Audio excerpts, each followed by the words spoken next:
welcome back to my channel. We're gonna grow together. I'm so excited. This love, you know it ain't sweet enough. Just Okay, so I got a request. I got a request to talk about the birth stories of my children, both my children. And I'm so happy I get to talk about it because it might help somebody. And I also just want to talk about it because, before I forget, what I went through. It is so true though, you do forget the hard parts, the painful parts. My birth stories, not my birth stories when I was born, but my children's birth story. Why is this so funny? I'll talk about my birth story another time. So I'm gonna talk about what I went through when I gave birth to both my children. My daughter is 3, she'll be 4 in August, and my son is 6 months, he'll be 7 months next week. So I will be combining the birth stories. That's not what to say. I will be talking about the birth stories. I will be doing some comparison, like first pregnancy versus second pregnancy. Well, I'm not going to talk about the pregnancy, I'm just going to talk about the birthing of them, the giving birth of them. Hi, how are you guys? Hope you guys are good and enjoying this beautiful day. I'm about to get ready. I might do a get ready with me while I'm talking about the birth of my children, not of me. Of my children, both my children. I'm so excited. I finally get to talk about this. It's something that I wanted to share for so long. I was just waiting or looking for the right platform. I knew I always wanted to share it here, but ultimately this might help somebody, and also my children get to know what mommy went through. So I'll be doing my makeup. It's load shedding now currently, 4 hours load shedding, can you believe it? So I'm gonna do my makeup. A little bit of natural light wouldn't hurt. So I'm gonna try not to sit too much in the sun because I've been using this product. It's like a peeling lotion that you apply at night, and they also recommend not to sit in the sun too much. I don't even know why I'm sitting in the sun right now, just because I don't have an LED light or whatever, or a ring light. So this should help. And also I'm not wearing makeup, so the sun is my filter right now. So yeah, so where do we start? I'm excited. Hey, so hopefully my microphone is not too far. If it's a bit far and the sound is not that great, I'm gonna do a voiceover, or I'll just restart the whole thing. Basically, so I'm gonna be looking down here because my makeup is in the bag. I'm in the living space, so I'm just gonna do my makeup while Baba's sleeping and while it's load shedding, because ultimately I want to blow dry my hair. I washed my hair yesterday with the intention of blow drying it and flat ironing it. I want to do something different with it. I'm so excited. So I had to re-wet it so I can blow dry it. I can't blow dry hair. It has to be wet, semi-wet or wet. I blow dry better like that. So let me know if you want to see how I blow dry my hair. Nothing special, but it's interesting.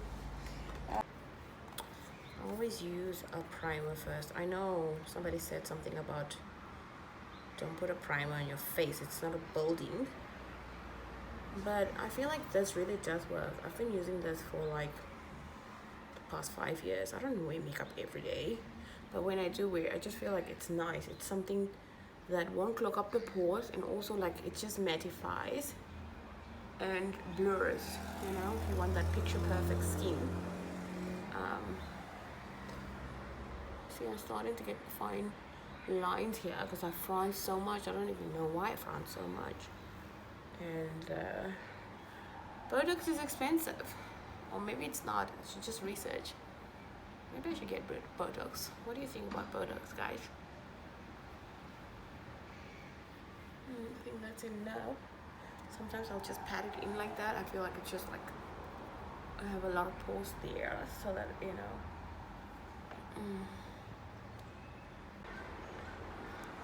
I'm not a makeup expert. I'm just here because I want to talk about something. Well, you guys can see me get ready. So I'm just putting on a concealer. This is a matte essence concealer. I shouldn't even be taking any of the product right now because like I said, I'm not an expert yet, but I do like to do the makeup here and there. So where do we start? Let's start with Shabby Day.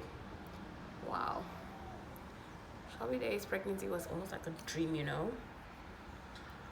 It's like one of those things where you like ask God, ask the universe, and then you just like put it out there and say, God, this is my situation. This is what I want. You know my heart. Bless me. And he did. And you know what? I just couldn't believe that I could fall pregnant so easily and so quickly. Because I was that person who had 3 or 4 surgeries on my ovaries. There was growth on there, and then they had what do you call it? And they did a endoscopic, or what do you call it? A laparoscopy surgery when they discovered endometriosis, and there was a lot of growth that was removed from my. Just gonna pat it in like that. I'm gonna use a sponge anyway. There was a lot of growth that they cut off. So basically, it's just a little bit there. I don't really like to put on makeup or concealer on my forehead. Like I said, I've got a little bit of fine lines there. And obviously makeup just tend to like sit in there. So I think that's about it there. So,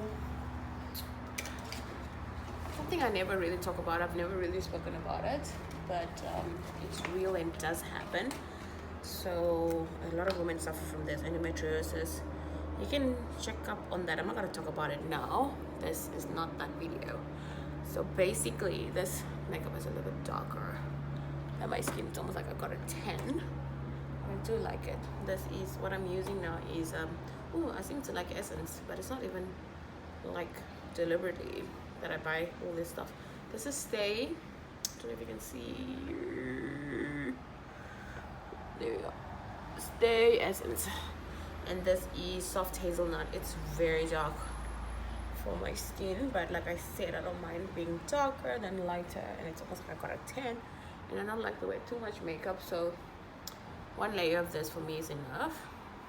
It hides a lot of stuff.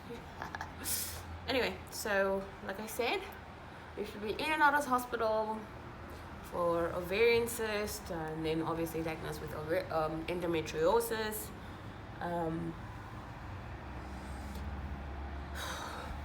Yeah, so I think my last surgery was 2017, and my doctor, my gynae, I had him for the longest time. He was like, whenever you decide you want to have kids, this is what I specialize in. He's an endometrial something. He's a gynecologist but specialist. He specializes in endometriosis and all that. So that's how we connected. He's a really good gynae. If anybody wants a gynae recommendation in Cape Town, let me know. I'm not gonna say his name right now. So basically, he always believed that the time when I want to have kids, I'm gonna probably be that person who's gonna need a lot of checkup and recommendation on what to do, blah blah blah, and all that. He definitely knew. He knew, like from what he saw and what he operated on, that obviously there's no way that this woman is just gonna fall pregnant and give birth, without any extra attention or blah blah blah and all that. I don't know why I'm saying blah blah blah a lot. Anyway, excuse me if I don't edit it out. So basically, when I fell pregnant, it was so easy, and I knew exactly when it was.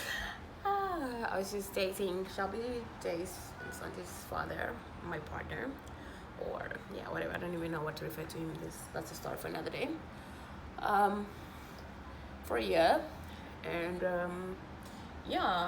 and I really wanted to have kids. I spoke to my mom, the one who raised me, who's no longer here, bless her soul, and she was like, you know what? No matter the circumstances or the situation, always give it to God and pray about it. And God will never put you in a situation which is not for you or not meant for you. And she gave me such beautiful advice, which I didn't expect from her, because she used to be so strict. Growing up, we were always those kids being told you have to be back before sunset, you can't go out for school dances, things like that. She was quite strict, but I'm the woman who I am because of her. I'm so proud and grateful to have a mom like her. Had a mom like her. I feel like she's still with me. definitely gonna be talking about grief in another video, how I dealt with it or how I deal with it, because it's not something that goes away. So basically, when I fell pregnant with Shelby Day, I was ecstatic, and I found out on Christmas Day, the 25th December 2018. I'll never forget that. And I cried. I legit sat on the toilet pot and I cried for half an hour. I just cried. I cried. Tears of joy. I was so happy. And I called my mom. I said, "Mommy, guess what?" And it's so funny, that whole week, we were talking about children and, things, just for some reason, our conversation was just like about kids or babies. And then when I called her and told her the news, oh my God. I'm gonna tear up now. She was so happy. She was genuinely happy. And then I told her that obviously things between me and my partner then was already rocky, and she was like, "You know what? That child doesn't matter whether you guys are gonna be together or not. Just remember, that child is ours." And and that's actually Shelby Day's second name, her name, Ketoveni. Yeah. So it was really beautiful for me. And even when I remember going to actually 2 Christmas parties. Oh my God, goodness, I had so much. Oh, sorry. There we go. I had so much energy back then. Like, I went to 2 Christmas parties. I remember on that day to my friends, and I told them the news because I couldn't hide it. I was so excited, and they were so happy for me. And then also the next day I went to his family Christmas party, and I couldn't tell them then because I feel like it's on him to tell them, like it wasn't my place. And I was excited. And I think my sisters, they were at the farm or something, and I didn't tell them then, but I told them a couple of days after, and they were so happy. Oh my God. Yeah, so, and just imagine, like, I think a week or 2 after that. Yeah, it was just a week after that, because my mom passed away on the 2nd of January. I'll never forget that. 2019. Oof, 2019. Brought me grief and brought me joy as well. God took away and God gave as well. So when I don't want to talk about the story of my mom passing away and when I got the phone call and all that now, but it's basically on the 1st of January I got a call that I should get on the next flight to Namibia because my mom was so sick, and I did that. Oh my gosh, I cried so much when I got home, and she was no longer there. She actually passed away. They just lied to me to keep me hopeful, and they knew my situation already, that I'm pregnant. And I think I was 3 weeks pregnant then. So so basically, the way I cried and pulled my eyes out, I cried, that cry from your gut, like that. I was like, you know what? I'm sorry, God, but I'm in pain. I can't help myself. If you have to take away this child, then be it, because I cannot hide what I'm feeling right now. And I always thought that somehow, some way, I will have a miscarriage because obviously of my condition and my situation. And I was 34 years old. When my first child fell pregnant, I was 34 years old. So I was turning 35 the next year. So, and I always thought that, you know what? Because it was so early on. It was my first pregnancy ever. This child obviously wasn't gonna be carried full time, and also just when you feel pain, your heart is just in so much pain, your whole body's in so much pain, and I was like, wow, this child is feeling pain. But thank God, this is the most beautiful, bubbly, happy personality I've ever seen. I really tried my best to pull myself out of that and just be like, it's okay. God has his own way of doing things. Yeah, but that's a story for another day. So let's fast forward to pregnancy journey with Shelby. Yeah, so I really enjoyed it. Like people tell you, actually your doctor tell you, and everybody says you can't tell people early on.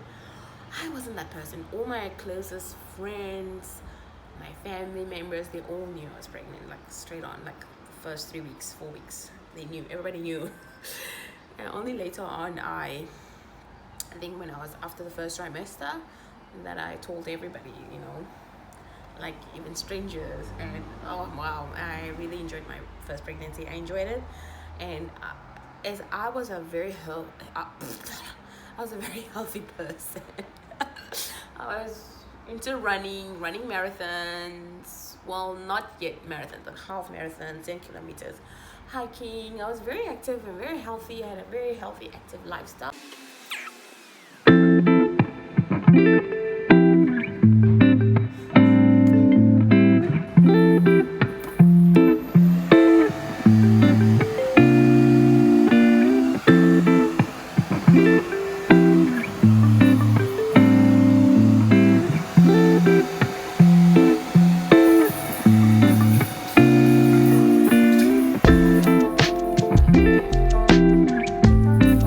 So much for tuning in, and subscribe for part 2.